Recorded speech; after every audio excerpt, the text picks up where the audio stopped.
ہم نے محدود دعائیں رکھی ہوئی ہیں، محدود. وہ جی فلانا کام میرا ہو جائے تو بھئی وہ ایک ہو گیا، اس کے بعد پھر نئی ٹینشن بن جائے گی. نہیں، میں جی بچوں کی شادی کر لوں جی پھر میں فارغ ہوں. آپ شادی کر کے دیکھیں، لاگو پتہ جائے گا کیسے فارغ ہوتے ہیں. آپ یہاں رکتے کیوں ہیں؟ آپ خدا سے عافیت کیوں نہیں طلب کرتے؟ اس کی بارگاہ سے وہ کیوں نہیں مانگتے کہ جو ایک قطرہ ملے تو دنیا اور آخرت کے سارے کام ہو جائے؟ اس سے اس کی رحمت کا سوال کرے، اس سے اس کے کرم کا سوال کرے. اللہ کی بارگاہ میں بھی حاضر ہونا اور جچی تلی اور جناب ناپ تول کر اور محدود چیزوں کا سوال کرنا، مالک سے مانگے. اور وہ جب دیتا ہے تو دیتا بھی بے حساب ہی ہے.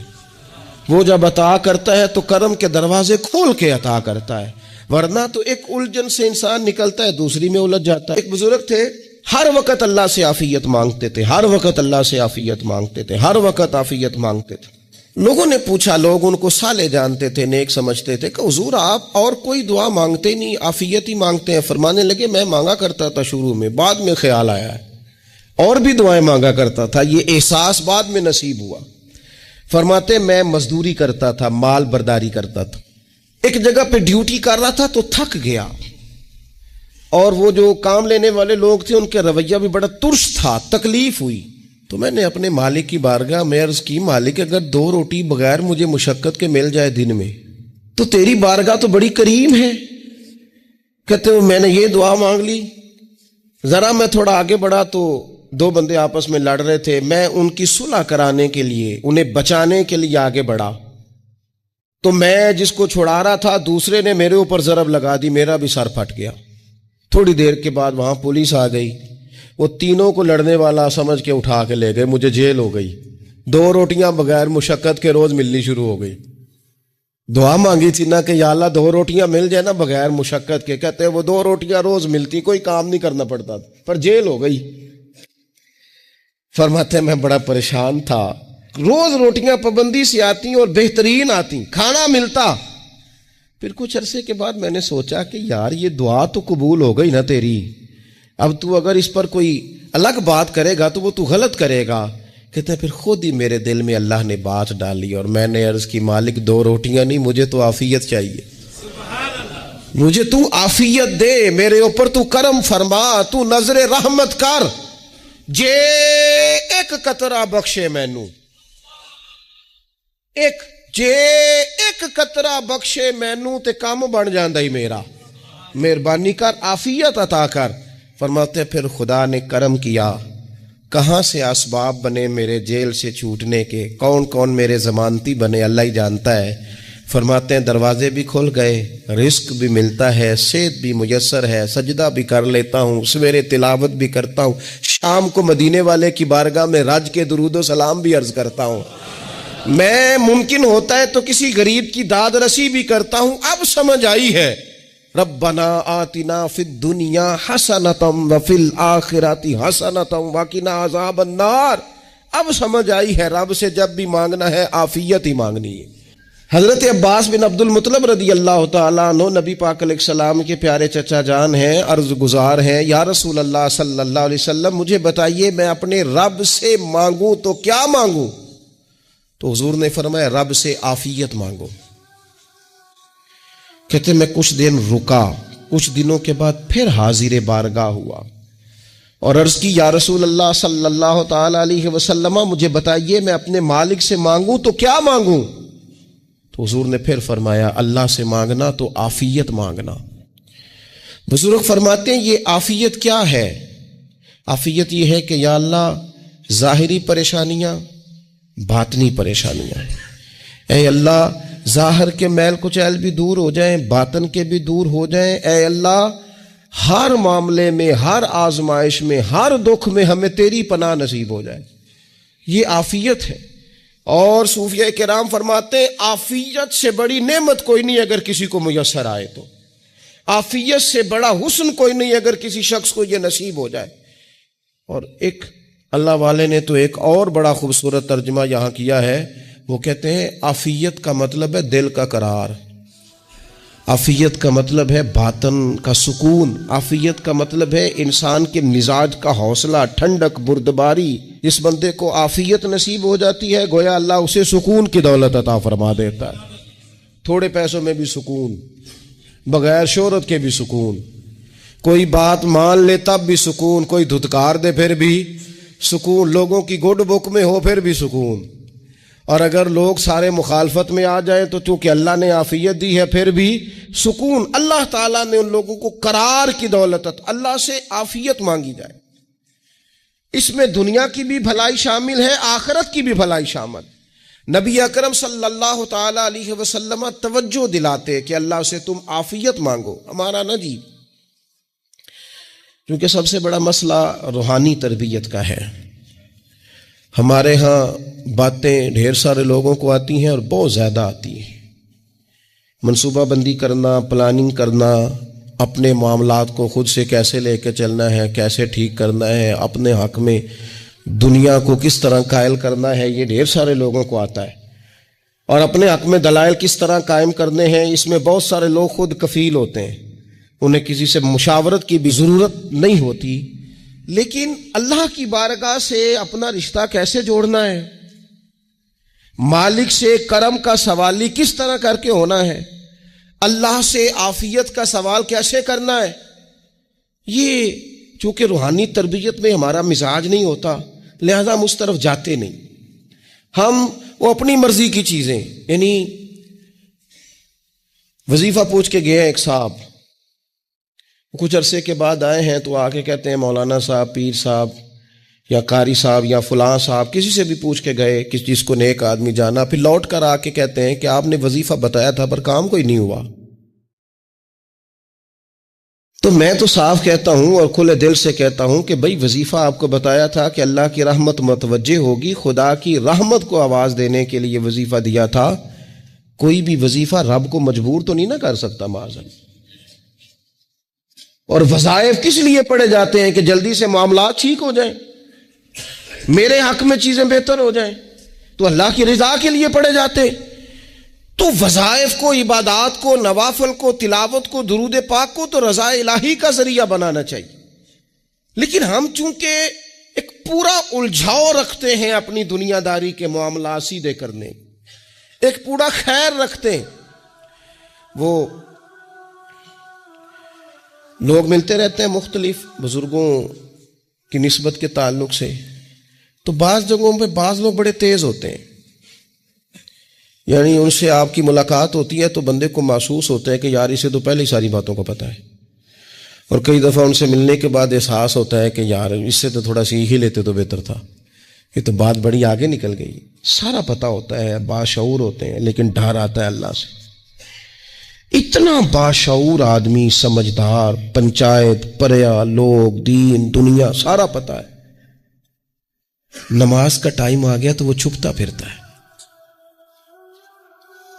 اس کی طبیعت پر بوجھ بن رہا ہے معاذ اللہ اللہ کے حضور حاضر ہونا، اسے خیر کا کام کرنا پڑ رہا ہے تو وہ ادھر ادھر نکلتا جا رہا ہے۔ تو سوال یہ ہے کہ پھر یہ شعور کا کیا مطلب رکھا ہوا ہے ہم نے؟ پھر اللہ سے دعا کرنے کی ضرورت نہیں۔ وہ حضرت عارف رومی رحمۃ اللہ تعالی علیہ فرمایا کرتے تھے بعض لوگوں کو رب سارا کچھ دیتا ہے، سجدے کی توفیق نہیں دیتا۔ اس کا مطلب یہ ہے کہ وہ کہتا ہے یہ سارا کچھ لے اور نکل جا، میرے گھر نہ آنا، رکھ سارا کچھ پاس۔ رب سے عافیت مانگی جائے، اس سے اس کا فضل مانگا جائے، اس سے اس کا کرم مانگا جائے۔ اللہ کے پیارے رسول صلی اللہ تعالی علیہ وآلہ وسلم اس عافیت مانگنے پر زور دیتے، توجہ دیتے۔ میں آپ کو صحیح بتاتا ہوں، رب نے اگر کسی بندے کو عافیت میں رکھا ہو نا تو حالات کیسے بھی برے چل رہے ہوں اس کا بگاڑ کچھ نہیں سکتے۔ اور اللہ تعالیٰ معاف کرے، 100 دفعہ خاکم بدہن، اگر کسی وقت اس کے کرم کی نگاہ پھر جائے تو پھر سارے اسباب سمیت بھی انسان اپنے پیروں پہ کھڑا نہیں رہ سکتا۔ اس سے جب تک طلب کرم نہیں ہوتا، طلب عافیت نہیں ہوتی، اس کی بارگاہ سے جب تک بندہ مومن پورا رجوع نہیں کرتا. یہ عافیت اتنی اعلیٰ چیز ہے کہ نبی پاک علیہ السلام نے فرمایا اذان اور اقامت کے درمیان جو وقت ہوتا ہے اس میں دعائیں رد نہیں ہوتی. دعا مانگا کرو گے تمہاری اللہ اپنے فضل سے قبول کر لے گا. عرض کی یا رسول اللہ کیا مانگے؟ تو فرمایا عافیت مانگو رب سے. حضرت انس بن مالک حدیث کے راوی ہیں رضی اللہ تعالیٰ عنہ. یہاں بھی فرمایا یہ عین قبولیت کا ٹائم ہے، اب اللہ سے عافیت مانگ لو، اس کی پناہ. ہم دعاؤں میں بھی محدود ہو جاتے ہیں. رب دا طالب کوئی نہ ملیا، جو ملیا طالب زردہ ہو. دعاؤں میں بھی حد بندی. بعض اوقات بچے بھی تربیت کرتے ہیں نا. ایک مولانا ہے، ان کا خیال ہے کہ انہوں نے مجھ سے کچھ پڑھا ہے تو کبھی کبھی استاد جی کہہ دیتے ہیں، بہت پرانی بات ہے، انہوں نے مجھے فون کیا کہ اگر آپ کبھی تشریف لائیں، تو میں نے کہا پتر دعا مانگ اللہ کو چھوٹی جی گڈی دے وے. تو اس بچے نے میری بڑی تربیت کی، کہنے لگا استاد جی اللہ کو لو منگنی جے تے وڈی ساری منگو. آپ نے محدود کیوں کیا کہ بھئی یہ چھوٹی سی اللہ گاڑی کیوں اللہ چھوٹی دے؟ رب دے تو بڑی دے اور رحمت سے دے، اللہ سے مانگنی ہے نا جی. ہم تربیت نہیں لیتے. میں نے اس کا شکریہ ادا کیا، میں نے کہا بیٹے تو نے بڑی سونی بات کی، اللہ تجھے اس کا اجر عطا کرے، اللہ تجھے برکات عطا کرے. اگر آپ نے سیکھنا ہے تو پھر آپ سیکھ لیں گے، اور اگر نہیں سیکھنا تو پھر یہی کہنا ہے ساری عمر لنگ گئی بندہ کو نہیں ملیا. چونکہ مزاج نہیں ہے نا سیکھنے کا، اس لیے پھر ملا ہی کوئی نہیں. پھر ساری زندگی کو میسر ہی نہیں آیا، کسی نے نصیحت ہی نہیں کی، کوئی آنکھوں کو بھایا ہی نہیں. خود ہی بڑے سیانے تھے، خود ہی بہت بڑے تھے، اپنا قد ہی بڑا اونچا تھا، سب ٹھگنے چھوٹے اور کمزور اور بونے نظر آئے. نبی پاک علیہ الصلوۃ والسلام نے ایک شخص سے پوچھا کیا دعا مانگ رہے ہو؟ تو اس نے کہا یا رسول اللہ میں اللہ کی بارگاہ میں صبر کا سوال کر رہا ہوں. تو حضور فرمانے لگے صبر تو مصیبت پر ہوتا ہے. یا رسول اللہ پھر کیا مانگوں؟ آپ ان جملوں اور لفظوں کی گہرائی کو سمجھیں. صبر کے لیے تو پہلے مصیبت آئے گی، پھر صبر آئے گا. تو یا رسول اللہ کیا مانگوں؟ فرمایا تو رب سے عافیت مانگ. مانا کیا ہے؟ مصیبت آئے کیوں؟ اللہ تجھے اپنی حفاظت کے حصار میں لے لے.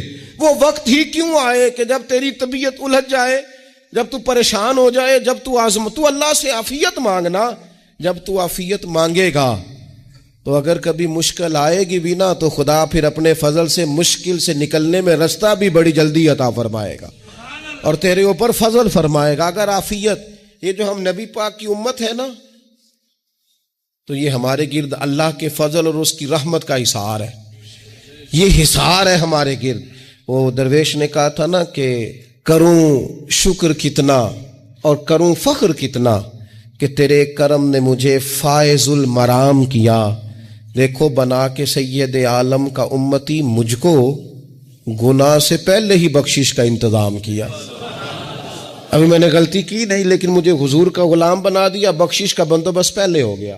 اپنے مالک سے بیمار بھی اس سے عافیت مانگے، مقروض بھی اس سے عافیت مانگے، بے اولاد بھی اس سے عافیت ہی مانگے، صاحب اولاد بھی اس سے عافیت ہی مانگے. جو دولت کے حصول کے رزق حلال کے خواہش مند ہیں وہ بھی اس سے عافیت مانگے، اور جن کی جھولی اس نے بھر دی ہے وہ بھی اپنے رب سے عافیت ہی مانگے. مالک سے جب سوال کرے، ایک بزرگ تھے انہوں نے تو اپنی انگوٹھی میں لکھوا لیا تھا کہ یا اللہ مجھے عافیت عطا فرما، مگر جب بھی دیکھتا ہوں یاد آ جاتا ہے کہ اللہ سے عافیت مانگنی. اپنے مالک کی بارگاہ کے اندر دیکھو، میں نے دیکھا ہے وہ کسی نے کہا تھا کہ تیری خواہش ہے کہ وہ تیری آرزو کرے پوری، اور میری خواہش ہے کہ تیری آرزو بدل جائے. کچھ لوگ ایسی خواہشات بھی لے کے آتے ہیں کہ جو پوری نہ ہو تو بہتر ہوتا ہے. اس لیے آپ کو پتہ ہے موت مانگنا جائز نہیں دین میں. مصائب سے گھبرا کر، مشکلات سے گھبرا کر، زندگی کے مد و جزر سے پریشان ہو کر موت کا سوال کرنا جائز نہیں. کس طرح جائز ہے؟ ان لفظوں کے ساتھ دعا کر سکتا ہے کہ یا اللہ جب تک میری زندگی بہتر ہے مجھے زندہ رکھ، اور جب میرا دنیا سے جانا بہتر ہے پھر تو مجھے اپنی بارگاہ میں بلا لے. یہ بھی کیا ہے؟ یہ بھی عافیت کا سوال ہی ہے کہ یا اللہ رکھ بھی تب تک جب تک رہنا بہتر ہے. نبی پاک نے بھی ارذل العمر ہونے سے پناہ مانگی. ہمارا یہ مزاج بن گیا ہے کہ ہم اپنے حق میں ایسی چیزوں کا سوال کر رہے ہوتے ہیں جو کئی دفعہ ہمیں مل جائیں تو ہمارا نقصان کریں. قرآن حکیم ایک جگہ پہ اللہ کریم نے فرمایا ہے کہ اگر سب لوگوں کو مال دے دوں تو بغاوت کریں, فساد ہو جائے. کیا مانا کہ اپنا نقصان کر بیٹھے لوگ. ہم اپنے مالک کی بارگاہ میں بعض ایسی چیزوں کے سوالی ہیں کہ جو ہمارے لیے ٹھیک نہیں ہے, ہمیں اس کے کرم پر چھوڑنا ہے, اس سے عافیت مانگنی. اور بعض لوگ, چونکہ میں کہہ چکا ہوں شروع میں کہ ہماری دینی روحانی تربیت نہیں ہوتی اور ہم کہیں سے باقاعدہ اسباق لینے کے قائل ہی نہیں ہوتے, پوری تربیت کا ہمارا مزاج نہیں ہوتا, اپنی عقل اور اپنا شعور اور اپنے حساب سے ہم زندگی کو بتانا چاہتے ہیں. اور یہ جو میرا دور ہے یہ ویسے ہی الجھا ہوا زمانہ ہے, اللہ ماشاء اللہ, پتہ نہیں کوئی کیا بول رہا ہے, کوئی کیا کہہ رہا ہے, ایسے جیسے کوئی میلہ لگا ہوا ہے اور کان پڑی آواز سنائی نہیں دے رہی. جس کی دکان پر کوئی گاہک نہیں وہ بھی کہہ رہا ہے لائنیں بنا لو. ایسا الجھا ماحول ہے اور ایسی آزمائش ہے کہ لوگ بیچارے پریشان ہیں. دیکھیں, جب تربیت کے ساتھ انسان آگے بڑھتا ہے نا, ہمارے پاس مقتدا ہے اللہ رسول کا کلام, ہمارا پیشوا ہے رب رسول کا فرمان. جب ہم کتاب و سنت کی روشنی میں آگے بڑھتے ہیں تو پھر ہمارے لیے منزل آسان بھی ہوتی ہے اور قریب بھی ہوتی. پھر ہمارے لیے آگے کی طرف سفر کرنا, آگے بڑھ جانا یہ آسان ہوتا ہے. آپ غور کریں, جو لوگ دنیا میں کامیاب رہے, بھلا کس طرح کامیاب رہے؟ وہ اس طرح کامیاب رہے کہ انہوں نے نا اپنے رب سے عافیت مانگی. اللہ تعالیٰ نے خود بخود ان کے لیے رستے بنائے. آپ تاریخ پڑھیں گے بعض لوگوں کی تو لگ نہیں رہا تھا کہ وہ اتنی کامیابی حاصل کریں گے. دیکھ لیں آپ, حضرت غوث اعظم جیلانی رضی اللہ تعالیٰ عنہ بغداد شریف تشریف لاتے ہیں تو ان کی کیفیت یہ ہے کہ پتے کھا کے گزارا کرنا پڑتا ہے. یعنی پیچھے کوئی ایسا بیک گراؤنڈ کسی کا بنایا ہوا ادارہ, کوئی بڑی خانقاہ, کوئی بڑے لمبے چوڑے والد صاحب کے مریدین, کوئی بڑا لمبا سلسلہ نہیں مل رہا. ان کو بظاہر پتے کھا کے گزارا کرنا پڑتا ہے, لیکن چونکہ وہ نکلے ہیں اللہ کی مدد کے ساتھ, انہیں اللہ نے تائید دی ہے, فضل فرمایا ہے, تو نتیجہ یہ نکلا ہے کہ 70 ہزار بندہ ایک ایک وقت میں تربیت لینے کے لیے ان کے سامنے موجود ہے. یہ اللہ نے اسباب بنائے ہیں, کیونکہ جب رب عافیت عطا کرتا ہے تو پھر اللہ اسباب بھی پیدا فرماتا ہے. ہمارا ذہن تو تھک جاتا ہے سیاست کرتے کرتے. ہم تو جناب پوری ترتیب سے ہمیں سلیقہ آتا ہے کس طرح کر کے کس بندے کو کیسے قائل کرنا. پورے طور پر ہم وہ ساری زندگی سیاست کرتے رہتے ہیں. وہ خاندانوں میں بھی چلتی ہے, گلی محلے میں بھی چلتی ہے, دوستوں میں بھی چلتی ہے, اور بعد میں پتہ چلتا ہے کہ یہ پتے کھیل کون رہا تھا. اصل میں صلح کرانے والا تھا کہ لڑائی کرانے والا تھا. یہ سب کا خیر خواہ تھا, یہ سب کی ذہن کے اندر فطور کی آمیزش ہی اس شخص کی وجہ سے تھی. ہم چونکہ وہ خاص عافیت اللہ سے نہیں مانگتے, ہماری مخصوص سیاست ہوتی ہے سبھی کو راضی رکھو, اس کا نتیجہ یہ نکلتا ہے کہ ایک ٹائم آتا ہے کوئی بھی راضی نہیں رہتا. ہم اگر اپنے مالک کی طرف رجحان کریں اور اللہ نے جو ہمیں شعور دیا ہے اس شعور کو لے کر اللہ کی بارگاہ کی طرف بڑھیں. آپ یقین کریں, اعلیٰ حضرت بریلوی رحمۃ اللہ علیہ کی کتابیں ہیں, ایک ایک کتاب پر پی ایچ ڈی ہو رہی ہے, اور انہوں نے 150 سال پہلے بیٹھ کر جو کچھ لکھا تھا بین ہی لفظ بلفظ اس کی ضرورت آج محسوس ہو رہی ہے اور آنے والے وقت میں بڑھ رہی ہے. لیکن ان کے پاس کوئی ٹیم نہیں تھی, 50 لوگ نہیں تھے جو ان کے پاس بیٹھ کے لکھواتے, اپنا پریس نہیں تھا, ایسے لوگ نہیں تھے کہ جن کو پتا ہوتا کہ کتاب ہم کل چھاپیں گے اور اتنے فیصد یہ مارکیٹ میں نکل بھی جائے گی. ایسا کچھ نہیں تھا. کیا تھا؟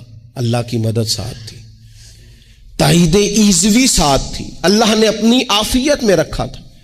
وہ قرآن مجید کی آیت کا ترجمہ کرتے ہیں نا اعلیٰ حضرت, اہدنا الصراط المستقیم, یا اللہ ہمیں سیدھی راہ پہ چلا. بہت سارے مفسرین نے کہا اے اللہ ہمیں سیدھا راستہ دکھا. فرماتے ہیں اے اللہ ہمیں سیدھی راہ پر چلا.